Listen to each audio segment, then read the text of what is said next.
Hello everyone, आज मैं बनाने जा रही हूँ एक देसी स्टाइल में दम कौरमा। एक डिफरेंट स्टाइल में, बिल्कुल एक ज़बरदस्त तरीके से। आपका टाइम भी ज़्यादा ज़ाया नहीं होगा। आपको आधे घंटे में ज़बरदस्त सा कौरमा बिल्कुल मलाई की तरह गला हुआ बनाना सिखाएंगे। चलिए शुरू कर लेते हैं। सबसे पहले तकरीबन 1.5 किलो के करीब मटन है। इसमें हम आधा किलो के करीब प्याज, टमाटर और हरी मिर्चें वगैरह ये सब डाल देंगे। सब चीज़ें हमने एक साथ ही ऐड करनी है। अब हम इसमें लहसुन अदरक का पेस्ट, नमक डाल देंगे 2 टीस्पून के करीब।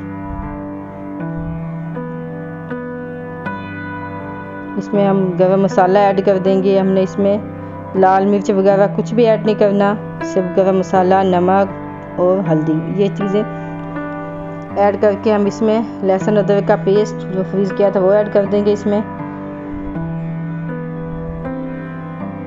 अब हम इसमें ऑयल ऐड कर देंगे। जितना हमने 1.5 किलो के करीब मटन है, इसमें हमने जितना डालना उतना हम इसमें ऑयल ऐड कर देंगे, तकरीबन 2 कप के करीब।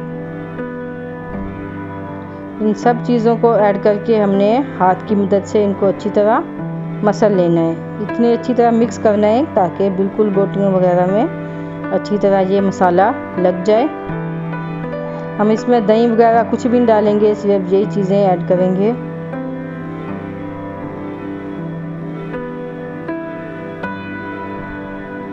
हमने इनको अच्छी तरह मिक्स कर लेना है। अब हम इसमें तकरीबन 3 गिलास के करीब हम इसमें पानी ऐड कर देंगे। ज़्यादा हम इसमें पानी भी नहीं ऐड करेंगे। इसी पानी से ये बिल्कुल मलाई की तरह ज़बरदस्त सा हमारा ये मटन गल जाएगा। 2 टीस्पून के इसमें हल्दी ऐड कर देंगे। इसको अच्छी तरह मिक्स करके हमने चूल्हे पे रख देना तकरीबन आधे घंटे के लिए। आधे पौने घंटे में ये बिल्कुल गल जाएगा और ये ज़बरदस्त सा हमारा कौरमा रेडी होगा।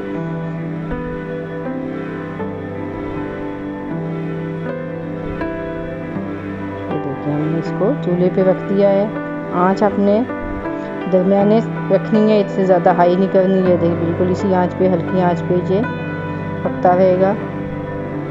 ये देखिए माशाल्लाह पानी बिल्कुल खुश्क हो चुका है। कितना ज़बरदस्त सा हमारा ये कौरमा रेडी हुआ है। तकरीबन आधे घंटे में ये बिल्कुल गल चुका है। एक ज़बरदस्त सी हमारी ये रेसिपी तैयार हो गई है।